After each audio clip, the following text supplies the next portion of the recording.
आज सोचने का विषय बन गया है कि किस रिश्ते पे भरोसा किया जाए, जो कि इस देश में एक ऐसा पवित्र रिश्ता भाई बहन का कि आज वो भी सुरक्षित नहीं है। रक्षाबंधन के दिन राखी बंधवा कर उसी बहन का बलात्कार कर दिया और समाज के डर से गला घोट के मार डाला। नमस्कार, मैं आकाश राजभर आपको एक ऐसी सच्ची घटना सुनाऊंगा कि आप सोचने पे मजबूर हो जाएंगे कि इंसान के अंदर से इंसानियत खत्म होती जा रही है और हवस की आग में भाई बहन जैसे पवित्र रिश्ते को पहचानने से इनकार कर दे रहा है। दरअसल ये घटना यूपी के औरैया जिले के बिथुना थाना के अंतर्गत एक छोटा सा गांव लगता है। उस गांव के एक अंदर एक बड़ा ही खुशहाल परिवार था, जिसमें माता पिता के साथ एक 14 साल की बच्ची रहती थी, जिसका कथित तौर पे नाम शगुन बताया गया। पिताजी काम के सिलसिले से ज्यादातर बाहर रहते थे। ये घटना 9 अगस्त 2025 रक्षाबंधन वाले दिन की है। शगुन अपने चचेरे भाई को राखी बांधती है और मम्मी को बोलती है, मम्मी आप भी मामा को राखी बांधने जा रही हो।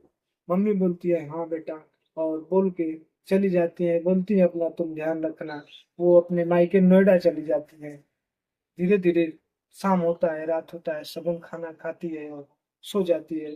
करीब रात रात को 12 बज रहे थे, तभी दीवार से कूदकर नशे में चूर एक शख्स अंदर आता है और चारों तरफ ढूंढने लगता है। देखता है कि शगुन किधर भी नहीं है, तो आवाज लगाना शुरू करता है। आवाज लगाना शुरू करता है, 2-3 बार आवाज लगाता है और तब शगुन का नींद खुलता है और बोलती है, ये तो भैया की आवाज है, लेकिन भैया इतनी रात को क्यों बुला रहे हैं और अंदर वो कैसे आ गए? मैंने तो दरवाजा अंदर से बंद कर दिया था। कुछ समय कुछ समझ पाती सोच पाती इतने में उस बच्ची के ऊपर टूट पड़ता है। शगुन चिल्लाने लगती है, बोलती है भैया क्या हुआ, आप क्या कर रहे हैं? लेकिन नशे में धुत शगुन का चचेरा भाई सुरजीत सक्सेना हवस में इतना पागल था कि कुछ दिखाई नहीं दे रहा था। और शगुन चीखती रही, चिल्लाती रही, बोलती रही, भैया मैं आपकी शगुन हूँ भैया, अभी तो सुबह आपको सुबह ही राखी बांधी थी, प्लीज भैया छोड़ दीजिए। लेकिन सुरजीत सक्सेना इतना सुंदर मात्र 14 साल की बच्ची के साथ बेरहमी से बलात्कार करता है। लड़की बेहोश हो जाती है। सुबह के करीब 5 बज रहे थे, तभी शगुन होश आता है और देखती है कि सुरजीत सक्सेना उसका चचेरा भाई उसके बगल में सोया हुआ था। तभी जोर से चीखने चिल्लाने लगती है।